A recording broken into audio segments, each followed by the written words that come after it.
Hey y'all, thanks for tuning in to Johnnywood, the John Grimes Show. Talking the nitty gritty here from Music City. Yeehaw! They say it ain't who you are, but who you know. Fake it till you make it go high when they go low. Standing out is gonna be a lonely road. So I'm following the one that's paved in rhinestones. Must be doing something right. I'm just gonna shine my light, 'cause I've never been one to do things by the book. Say the bleach went to my brain, say my dreams are so insane. Oh, but I'm just gonna do what Johnny would. Call me shady, I'll spill the tea. That's a compliment to me. Oh, but I'm just gonna do what Johnny would. Oh, I'm just gonna do what Johnny would. Honey, now let's keep it real. Hey y'all, I am so excited today. I have one of my dearest friends, and she's very professional. If I can say doctor. I'll give you the news. This is Lauryn Gilliam. She has a PhD in marriage and family therapy, and she's been so kind to me to do a little therapy just when I'm like, down and out while we're doing hair, whatever, Hair therapy. Hair therapy. So anyway, but yeah, this is like one of our first like legit episodes on really getting into something that I'm trying to navigate myself right now, and that is friendships.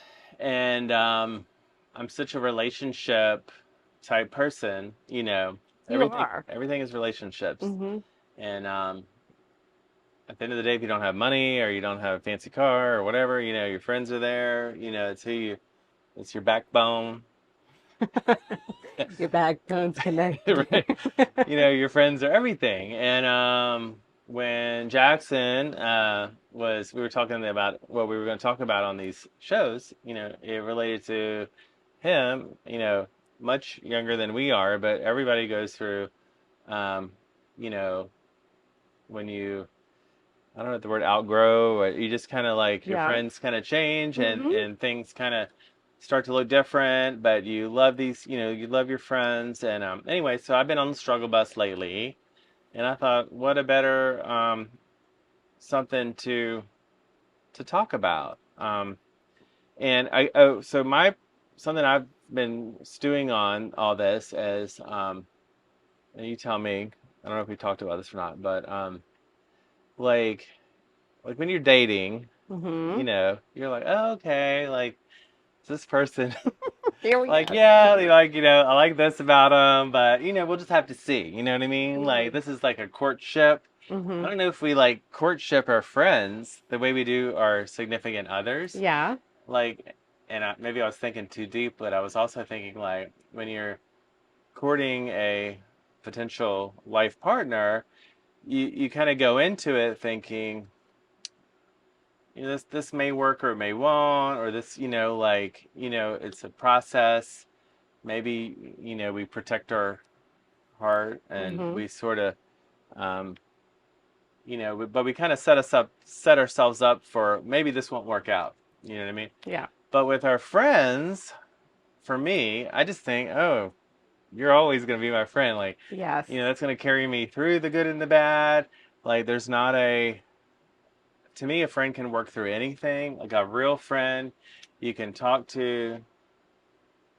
You're definitely not the only person that feels that way. And you're so right when you say that when we court someone for a romantic relationship, we're looking for long-term, a person to be in our lives through, 24/7, living with us through the end of our lives. So we want to make sure that we put a lot of thought and effort into that connection, and that it could, go through the test of time. But with friends, we kind of go with like, I feel connected to this person. This person makes me feel good, and I trust them, and they can be my confidant, and I can be theirs. But we don't really put a lot of effort into thinking about the long term. We just make a lot of assumptions that this is a good fit, and it always will be, because we don't think about having to live with them in and out all the time. And so that makes it difficult sometimes when it doesn't work out.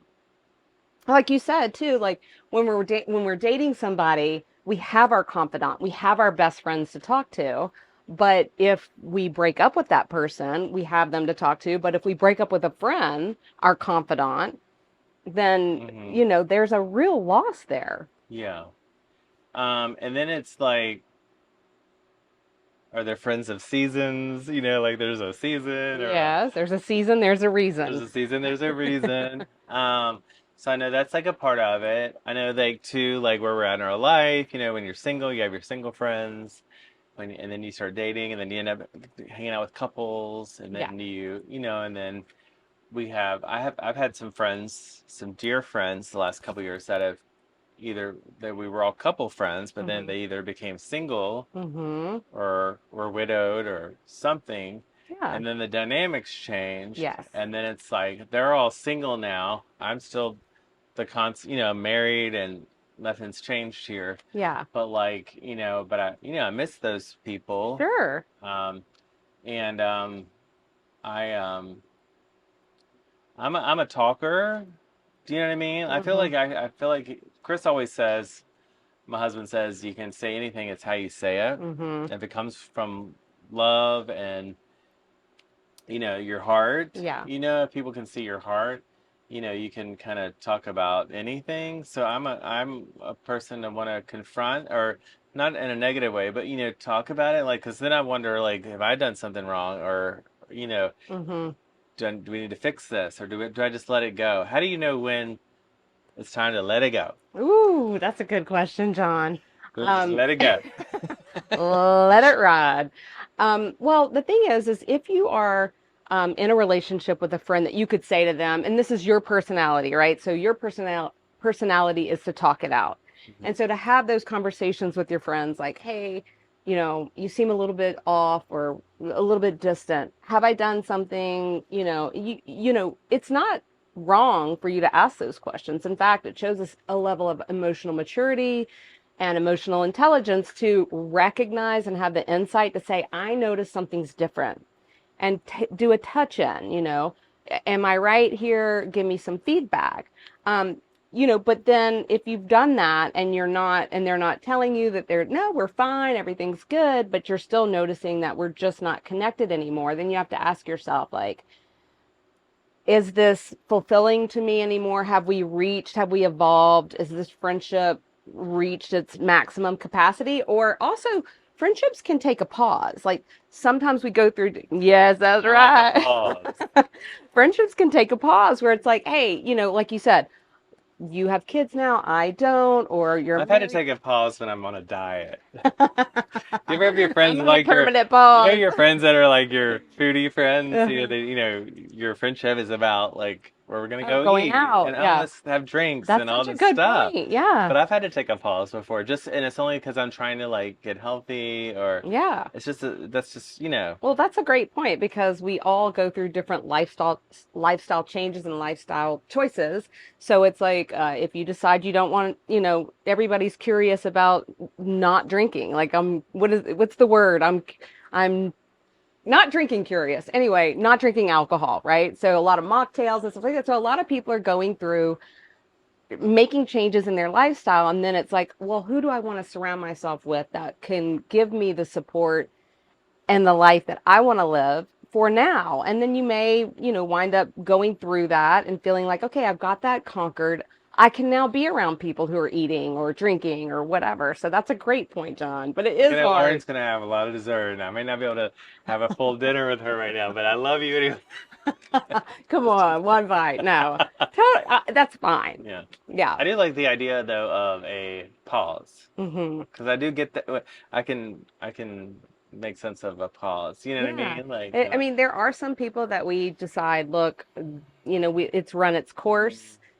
And the important thing about that, I think, to remember is not to focus on the negative things that may have built up that got you to a place where you felt like you needed to take a pause, but the things that you did that you're grateful for and that were good in that relationship while it was good. And so I think that's really helpful to know, like, hey, not every friendship, I think in our society, we don't have a script for a friend breakup. we're not taught about that. But knowing like, hey, not every friendship, even though we say BFFs, and you'll always be my BFF. But BFFs, it's just not true. Like people evolve, we change, we learn, we grow, and there are those friends you can always pick back up though. yeah, I do love that kind of friend too. absolutely, There's no yes, pressure, you kind of you go your way, I go mine, but we know we're gonna right, we're gonna absolutely, So yeah. I don't know that I have that with some of the friends right now that are on my heart, questioning. Yeah. But one thing as we're talking, I was thinking about the whole pandemic and COVID, because that was a defining moment for friendships. Yeah, Don't you think? I think so. Like I remember, you know, needing to talk to a friend. Chris had a cancer diagnosis. We talked about that a minute ago. You were there that day. I will never forget that Getting day. your hair done. Oh my gosh. I walked in the house and the look on your face was just. That was something else. But I remember a particular friend I wanted to talk to, but they were, because of their dynamics at home, loved ones, it was like, we can't get together. You know what I mean? That was hard. Yeah. There was a lot friendships were kind of tested. And I will say that something that came a long way, a couple friends of mine were really good at messages and notes and I have a friend right now that's busy taking care of his mom a lot. She's getting older, and he wants to spend all those holidays and things that we used to spend together. But what gives me such we're so in touch, and I hear from him, and I know he's in other where ways. he needs to be. And you respect that. And I respect it, but there's not like silence. Like whenever there's silence, it makes me feel like something's wrong, like something's not up. Something's not right. And I get that, and that's valid, but it's not always true. Silence can just mean I'm busy, I'm still thinking about you.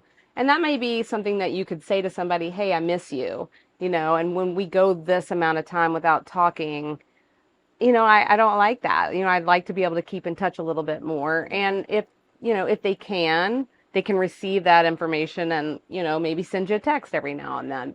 But also some people can't do that. It's just not how their brain works.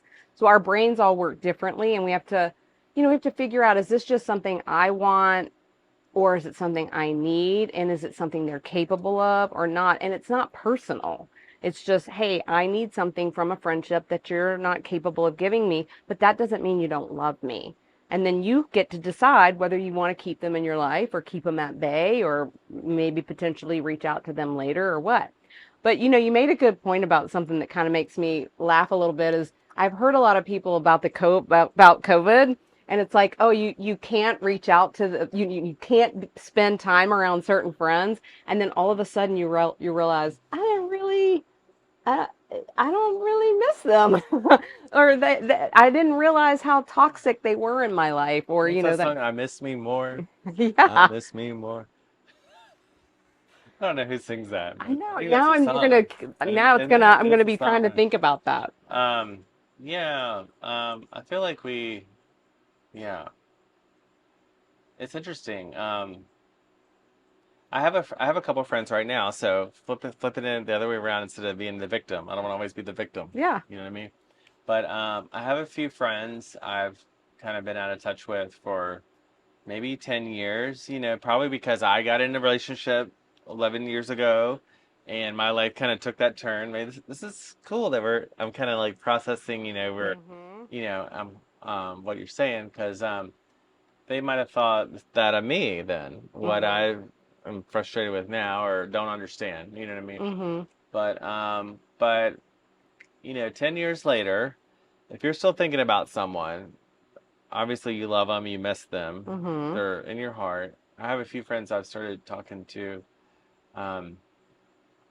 recently, kind of testing the waters, kind of opening up that lifeline to communicate, whether it's on social media platform or whatever. But I've been kind of reaching out to some folks and just trying to get a little taste of where they are, because it's 10 years, we all evolve and grow.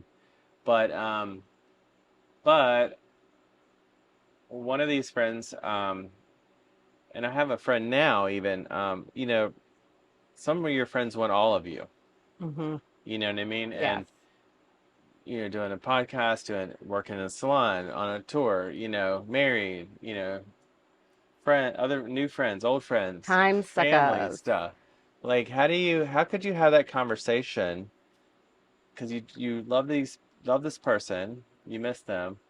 It's like, and I would never want to say like I want to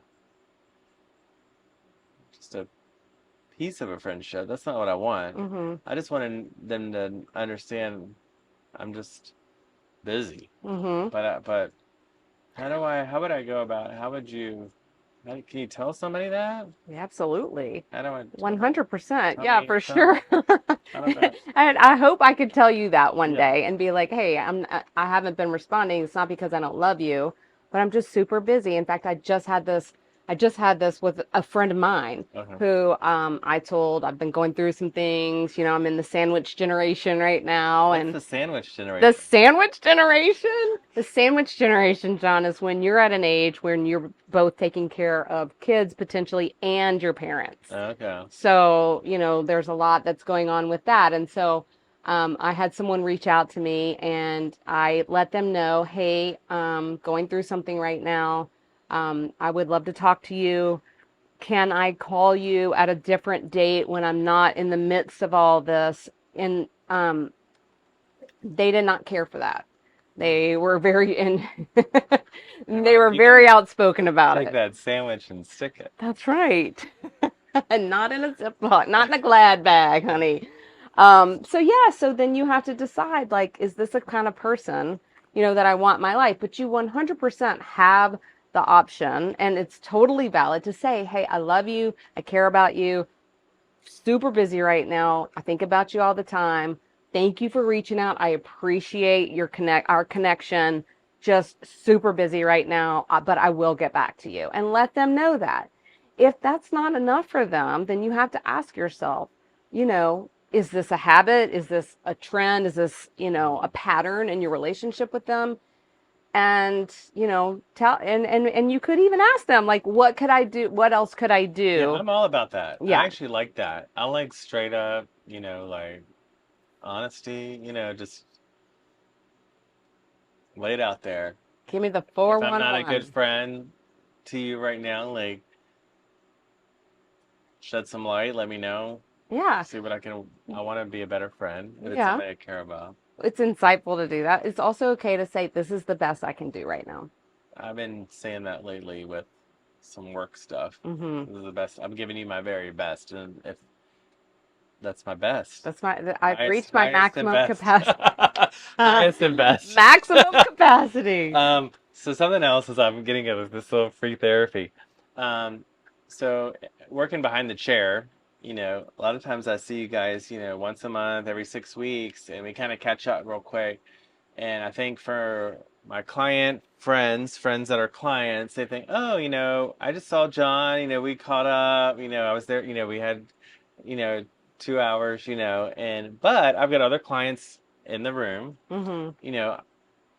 Especially with, health things or personal things, I don't want to share with everybody. So Mm-hmm. sometimes I don't know that my friends even understand that while they feel like they're getting like the whole catch up with John or John and Chris, Mm-hmm.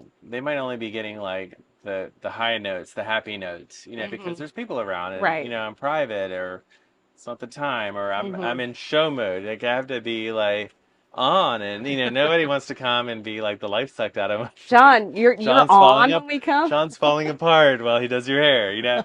But so that's another thing. Like so I try to give friends, the benefit of the doubt that may not even realize like they're just getting like half the story. Mm-hmm. And I don't. Maybe that's something I need to find a way to like let people know because otherwise they may think, oh gosh, John's good, everything's great. Yeah. I look good, John's good.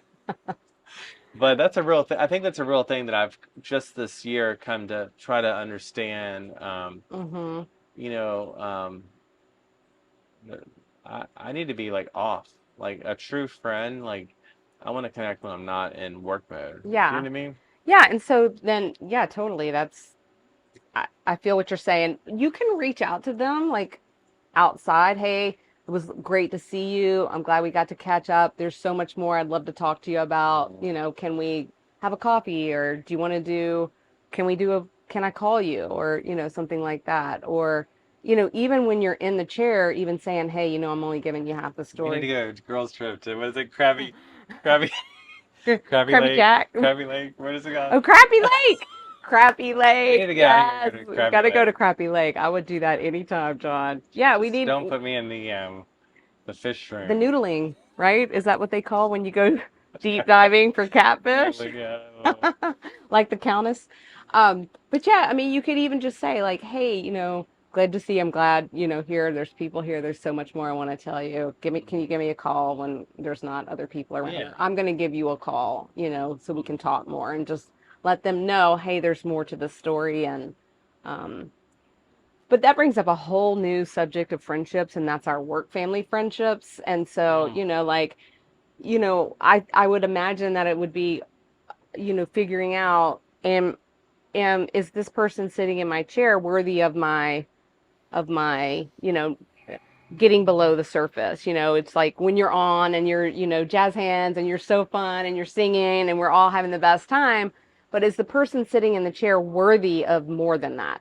Which is to say what's going on with you in your life, your health, your, well-being and all that sort of thing. And you have to really think about like, who am I talking to, and what has our history been, and what is the pattern that they show with, and it doesn't mean to be hurtful or anything like that, but just, making sure that when you share something with somebody, that it's somebody that, I don't want to say the word worth sharing with, because everybody has value, but that they have the energy and the capacity to take that information and process it and um, give you feedback or follow back up with you and that sort of thing. Does that make sense? Mm-hmm. Yeah. Mm-hmm. I mean, I would imagine that would be kind of hard to do in the midst of all the chaos of multiple clients in the room and doing hair and having fun and Mm-hmm. that sort of thing. But what do you think about that? I think it's just an individual basis. You got to follow your gut. Mm-hmm. Just go with your instinct. Yeah. Probably if it's run its course, you might even have a gut feeling that Yeah. too. Yeah. So what do you, I guess I could plant a tree. You could play Kill one. or a seed. I don't know. I don't have any, I don't know. It's just, you do feel like you do feel a loss. Yeah, you There is a do. grieving. There's a There is, serious side yes. to when you love Yeah. your certain people in your life. There's a serious side to Yeah. losing them. And I've lost, a lot of family in the Mm-hmm. last few years, Mm-hmm. So my friends become my chosen family. Yeah. So it's almost easier in some ways to handle a true loss when somebody's like deceased Mm-hmm. than someone that is still out there and you just don't. It's Yeah. different because my friends are my family. Yeah. Yeah. That's just a whole nother thing. Absolutely. Um, I'm really curious. We go outside of we go behind the camera. Jackson, do you have anything to add? Ask me a question. A friend, yeah, like because because we're like old fogey, like we're just nice and ripe, really. But for like a 20-something-year-old, like friends in school or you grown up with like, would you have would there be anything you would be curious as to how to navigate with a friend? Well, I feel like more from my perspective, since I'm like transitioning out of my teenage high school years into adulthood, I pretty much spent the last 4 years every single day in a building with 150 people that I know, that I've grown up with, and that I built a community around. Mm-hmm.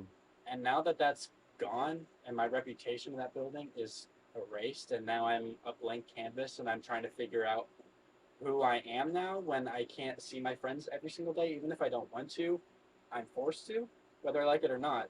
They're in my class, they're in my after school activities, but now I'm at the point where I'm going to work, I'm doing the podcast, I need at home time. And so it's like I'm actively having to fight to create friend time, which is a really weird adjustment for me because I'm not used to my friends having completely separate schedules from me because we've all been at school from 8:45 to 3:30, and then we get home and then we hang out, we go out and we watch movies and we do stuff.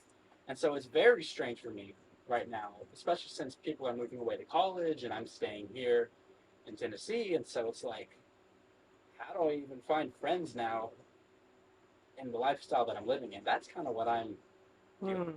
Yeah. Well, welcome to the real world. I mean, it is a juggling act. It is. When you sort of have kids and you're married and all these things, like, and it is like, where do you find time? It's like I don't want to say it's like work. Well, it's a conscious. well, effort. you have to be intentional. You have to be really intentional about who you spend time with and how you meet new people, or reconnect or continue connection with the people that you were with in school.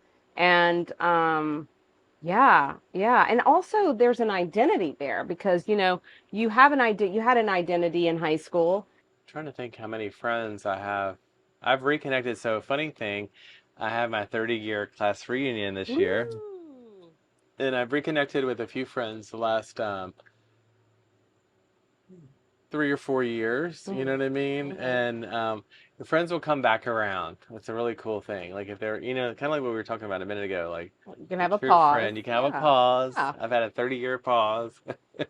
But there is something that comes right back. There really is. I have a couple of friends this year that some came out and visited me on the road. And it was so sweet. And I think that could even build on itself some more, if I go to the reunion and stuff. Yeah, you know what I mean? absolutely. Even one friend. I'm trying to think what my Aunt Betty would say. A friend indeed is a friend. A friend in need is a friend indeed. Is I don't know that if right? that's good. I don't know if that's right. I mean, I think that's it, but maybe that's right. No, but like just a real friend they'll be there. Yeah. I'm fortunate. I have some other friends and cousins I've reconnected with. You just kind of it's a circle. You got to come back in alignment. Well, it just feels easy. Yeah. It just feels like home. And you can take a pause from people for extended amounts of time and then revisit and just crack up and laugh and just reconnect and be like old times. I feel like we need the Golden Girls theme now. Thank you for being a friend. I want to thank you. Uh-oh, we're getting funky town now. Okay. Well, so this is insightful and helpful. I think John, the one of the things I wanted to say to you is that serious. Yeah, well, it's not. It's listen. I think if we look through the lens of everybody's doing the best they can, and we're not always going to stay friends with everybody. And I mean, listen, there's going to be a few people out there that are just, they don't need to be in our lives anymore, and they are intentionally rude. And we do need to have boundaries around our mental health and toxic environments. But most people are doing the best they can. And if we look through the lens of that and try not to take it personal, and that takes a lot of inner work, but try not to take it personal and do the best you can, show up as being the best person you can, and have fun like we do. Like you want to have fun, and the people that, are home to you, they may take a pause, they may move out of the neighborhood, but they'll find their way back to you, or you'll find your way back to them. Cat. Yeah, exactly. I'm going to go in this room and I'll come play when I feel like playing. That actually, what you just said, maybe it's a good note to end it on, or sort of, because we're all doing the best we can. Yeah. I think that's the most, like you said, you're doing this, you're working, you're helping us with the podcast, everybody's doing the best they can. Mm-hmm. And I always go back to, you never know really what people are going through unless you're talking. And everybody's going through something. Everybody's whether going through you know it or not. So yeah. If we all just looked at it through the lens of doing the best they can. Yeah. I think you can. That's a place to build from. Yeah. And also have the insight to say, is there something I could be doing differently? If there's something I could be doing differently, do some inner work and say, okay, there's something I could be doing to maybe encourage more connection. Okay. And if you can do it, if you're already doing enough, then that's fine too. Okay, so I read Oprah Winfrey this week. Oh, here we go.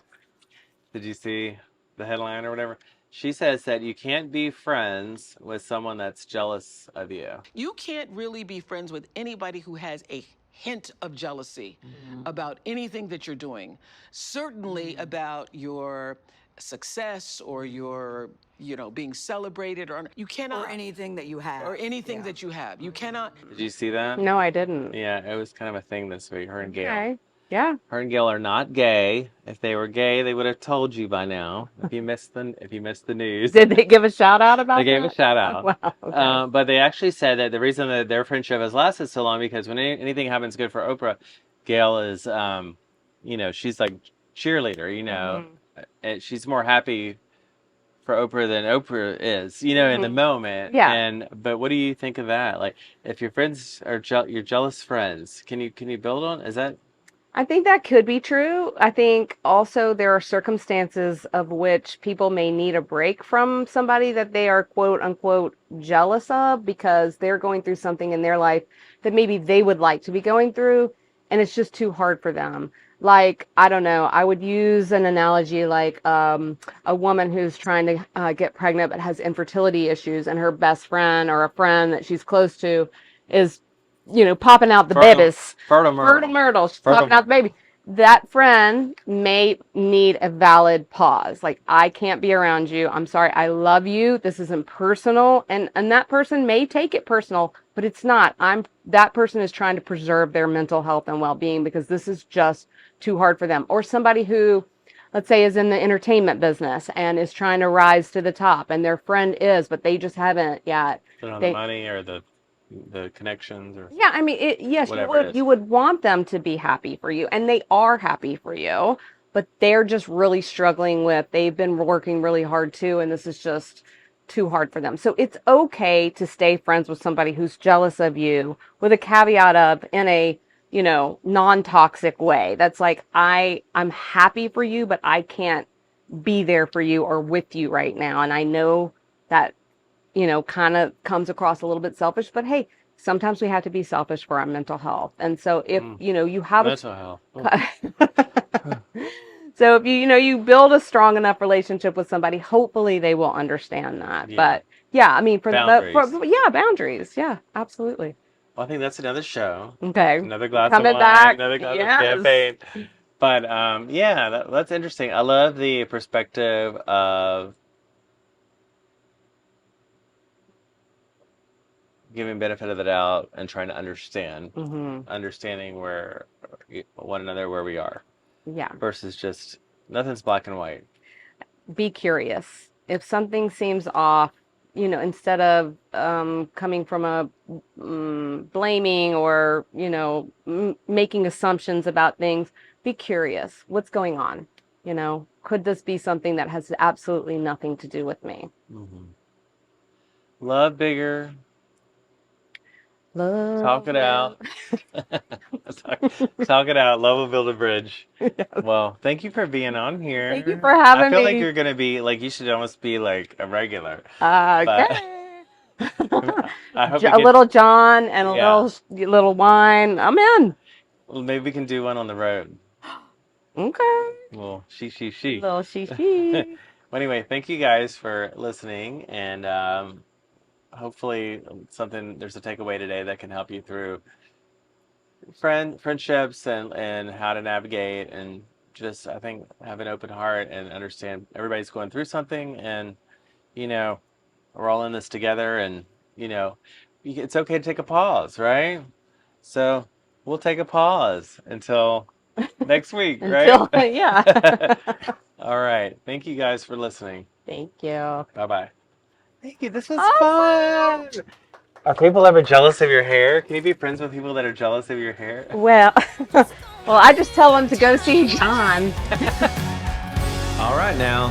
Talk is cheap and time's expensive. Thanks for tuning in, and please subscribe. Have a good one.